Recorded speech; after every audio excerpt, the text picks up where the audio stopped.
Ein weiser Mann sagte einst, dass manche Dinge erst bei genauerer Betrachtung zu ihrem vollen Glanz kommen. Was war denn das für ein weiser Mann? Keine Ahnung, das habe ich mal irgendwo gehört. Ist ja auch nicht so dramatisch. Wir möchten euch heute was zeigen, und zwar haben wir uns eine neue Serie überlegt mit dem glorreichen Namen Perlen der... Nein, ich muss das ein bisschen epischer sagen. Eine neue Serie mit dem Namen Perlen der Vergangenheit. Was Wunderbares. Wie könnte es anders sein? Rita ist auch schon wieder ganz aus dem Häuschen. Bei Perlen bin ich immer dabei. Ja.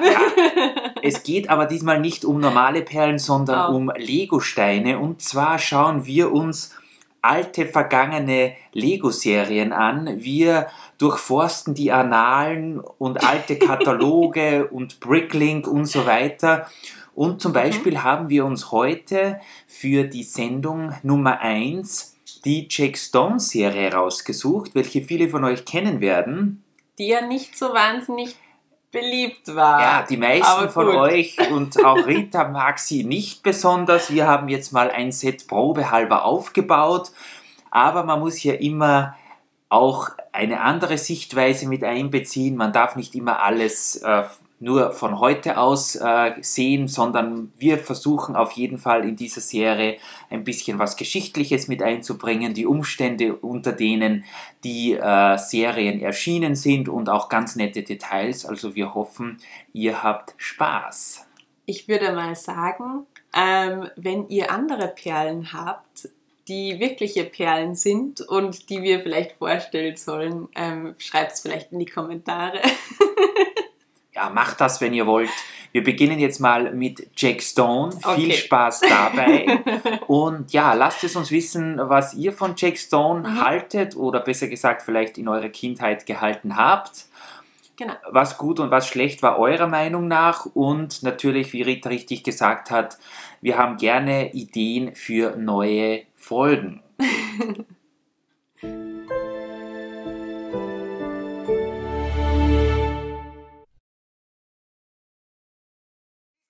Wir schreiben das Jahr 1998.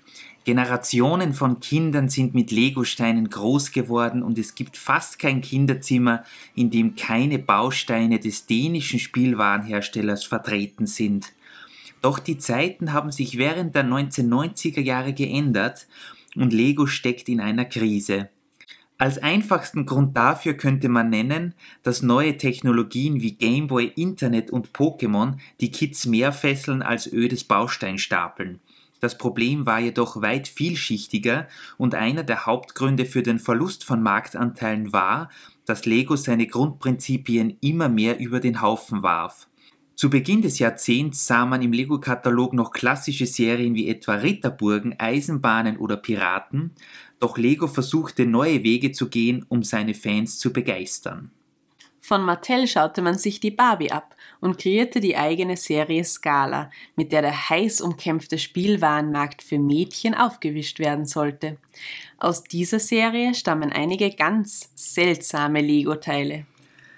Zur selben Zeit war jedoch auch noch Belleville am Markt, welches mit seinen großen Figuren und den Formteilen auch nicht so richtig in die Lego-Welt zu passen schien. Die Jungs hingegen versuchte man mit ferngesteuerten Autos zu begeistern, die aus nur wenigen Lego-Teilen bestanden. Nebenbei war auch noch eine Space-Serie am Markt, welche Aliens und Raumschiffe in Insektenform darstellte und für viele etwas zu abgespaced war. Bei K-Nex oder Knex inspirierte man sich für die Snap-Serie, ein komplett von Lego separiertes Bausystem, welches mit Stangen und Clips funktionierte und nie richtig an Fahrt gewann. Selbst bei Technik ging man neue Wege und veröffentlichte ein paar sehr interessante Sets, wie beispielsweise die Competition-Serie. Nicht mal bei City oder Town, wie es damals noch hieß, blieb ein Stein auf dem anderen. Der Trend ging hin zu größeren Formteilen und vereinfachten Aufbauten. Offenbar bemerkte man, dass Kinder weniger Zeit für den Bau der Sets investieren und dafür gleich losspielen wollten. So hatten Fahrzeuge keine Dächer mehr, die Karosserie bestand aus nur einem einzigen Teil und auch Gebäude waren stark vereinfacht und nur auf das Nötigste reduziert. Für viele Fans sind die City-Sets aus den späten 1990er Jahren der Tiefpunkt der Serie. Lego schrieb 1998 zum ersten Mal rote Zahlen und musste 1000 Mitarbeiter entlassen. 1999 belief sich der Verlust wieder auf 180 Millionen Dollar und man kündigte wieder 500 Mitarbeiter. Zur Jahrtausendwende wuchs der Spielwarenmarkt jedoch unheimlich schnell, um etwa 4% pro Jahr. Und bei dieser Rechnung ist die Videospielindustrie ausgenommen. Etwas Neues musste her, und zwar auch abseits von Lego-Videospielen in traditioneller Form. Wir alle wissen heute, welche Serien der Legende nach Lego aus der Misere rund um die Jahrtausendwende emporhieften. Auch dies war für Lego Neuland, denn mit Star Wars nahm Lego erstmals Lizenzthemen ins Programm auf und Bionicle konnte genauso wieder ein Schuss in den Ofen sein, wie alle anderen Ideen zuvor. Mit von der Lego-Rettungspartie war jedoch auch ein Superheld, den heutzutage nicht mehr viele kennen. Und wenn doch, dann nur mit negativem Beigeschmack. Die Jack Stone-Serie war bei Lego von 2001 bis 2003 im Programm und beinhaltet insgesamt 29 Sets, wenn man Merchandising-Artikel wie Zahnbürsten und Kugelschreiber nicht mitzählt. Jack Stone ist der klassische Superheld, der neben Polizist, Feuerwehrmann, Kapitän und Baustellenarbeiter auch noch Pilot ist und immer zur Seite steht, wenn Hilfe gebraucht wird. So holt er einen Helikopter mit einer Angelschnur vom Himmel, um die Gauner zu schnappen, oder er zieht ein brennendes Haus mit einem Abschlepptruck ins Meer, wenn wieder mal die Feuerwehr versagt. Egal welches Problem es gibt, Jack Stone ist stets zur Stelle und hilft mit seiner unglaublichen Kreativität und Dauergrinsen auf seinem Gesicht aus. Dabei fällt vor allem auf, dass einerseits die Figuren von Stil und Größe her nicht zur Lego-Welt passen, andererseits ging man auch mit den Teilen in die Richtung, dass alles größer und einfacher sein muss. So bestehen klassische Jack Stone-Sets aus nur wenigen großen Formteilen und viele Autos haben nur ein Karosserieteil, eine Windschutzscheibe und eine Stoßstange. Im Englischen wird dieses Phänomen als Juniorization bezeichnet. Die Sets wurden demnach einfacher und kindgerechter. So waren zum Beispiel auch Teile wie Seilwinden bereits vorab zusammengebaut und sogar die Schnur war schon fix verknotet und aufgerollt, um sofort spielen zu können. Auch die Aufbauanleitungen waren extrem einfach gestaltet. Für den Flughafen ist die Anleitung beispielsweise nur 6 Seiten lang, wobei auf den letzten beiden Seiten ein Comic zu finden ist, also eigentlich nur 4. Lego hatte beim Designen der Serie offenbar sehr junge Fans im Fokus, die nach der tollen Duplo-Zeit in andere Gefilde abdriften könnten. Das Kernelement lag darin, dass die Spielwelt einfach und unkompliziert aufzubauen war und dennoch viel Spielspaß bot. Jack Stone sollte den Kindern erklären, dass man Probleme manchmal auf unkonventionelle Art und Weise lösen muss und sollte so Kreativität und Ideenreichtum fördern. Auf der anderen Seite limitierten die ultra einfachen Aufbauten die Kreativität. Man konnte die Sets nicht richtig umbauen und nicht einmal die Haare oder die Kleidung der Figur war austauschbar. Die vielen Formteile, die zum Teil extra nur für Jack Stone Sets gefertigt wurden, trieben zudem die Produktionskosten seitens Lego immens in die Höhe. Sticker gab es keinen einzigen, alles wurde gedruckt. In den Augen vieler Fans sind die Sets vor allem eines: zu nahe an Playmobil und hässlich. Lego-Fans aus aller Welt befürchteten, dass dieses vereinfachte Baukonzept der Lego-Standard werden könnte. Und als auch andere Serien mit Formteilen von Jack Stone infiltriert wurden, waren deren Sorge noch größer. Bemerkenswert ist ebenfalls, dass in den Jahren 2001 bis 2003 keine regulären City- oder Townsets auf den Markt kamen und offenbar alles auf Jack Stone gesetzt wurde.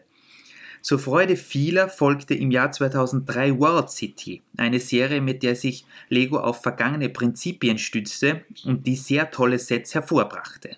Das Jahr 2003 bedeutete das Ende von Jack Stone. Gerüchten zufolge waren die Verkaufszahlen am Anfang gut, sie ließen jedoch stark nach, was zu einer Einstellung der Serie führte. Jack Stones Spielwelt war auch sehr limitiert und bot mit Feuerwehr, Polizei und Küstenwache zwar essentiellen, jedoch geringen Spielwert an. Nachdem Jack Stone bei Lego im Jahr 2003 offiziell auslief, war sein alter Ego noch in mehreren 4-Plus-Sets vertreten, aber dort nicht mehr so prominent. Und auch im Jahr 2004 kamen noch 4 Junior-Sets auf den Markt, welche dem Jack Stone-Stil nachempfunden waren, bevor man auch hier auf die klassischen Lego-Minifiguren umschwenkte. Aus heutiger Sicht ist Jack Stone bei weitem nicht die beliebteste Lego-Serie. Ihre Ästhetik lässt an manchen Stellen zu wünschen übrig und Hardcore-Lego-Fans wünschen sich den klassischen Bauspaß, der hier eindeutig fehlte. Jedoch muss man die Serie auch im Kontext der Zeit betrachten. Lego musste viel Neues ausprobieren, um die Firma retten zu können. Und es gab bestimmt auch damals Kinder, die erst durch Jack Stone waschechte Lego-Fans geworden sind. Unser 4-jähriger Neffe hatte auf jeden Fall großes Vergnügen mit dem Flughafen, den wir eingangs gezeigt haben. Ein Review wird bestimmt noch folgen. Da fast alle Jack Stone Sets auf dem Zweitmarkt bei Bricklink und Co. extrem billig sind, kaufen wir ihm wahrscheinlich noch was. Und wenn man bei einem Blick auf die heutigen 4 Plus oder Junior Sets wirft, sieht man viele Parallelen zu Jack Stone. Gut, die Figuren sind anders, aber die Fahrzeuge werden ähnlich gebaut und das Easy-to-Build-Konzept gibt es heute wie damals. Der Vorteil der heutigen 4-Plus-Sets ist auf jeden Fall, dass die Teile wiederverwendbar sind und nicht wie bei Jack Stone als isoliertes Irgendetwas am Dachboden verschwinden, weil sie nirgends dazu passen, weder in die Duplo noch in die Lego-Welt. Jedenfalls ist es erstaunlich, mit wie viel Einsatz die Jack Stone-Serie produziert wurde. Seien es die vielen bedruckten Formteile, Light and Sound oder die ganz neu designte Spielwelt. Sowas sucht man bei heutigen Lego-Serien teilweise vergebens. Die Serie an sich sticht nicht besonders hervor, sie ist auch nicht besonders gut, um ehrlich zu sein. Jedoch trifft sie den Zeitgeist von Lego zur Jahrtausendwende ganz gut und ist vielleicht zu Unrecht das schwarze Schaf. Was haltet ihr davon? Habt ihr Erfahrungen mit Jack Stone gemacht? Lasst es uns in den Kommentaren wissen. Wir sind auf eure Meinung gespannt. Und danke fürs Zusehen bei Perlen der Vergangenheit, einer neuen Serie, die sicher fortgesetzt wird, wenn sie euch gefällt.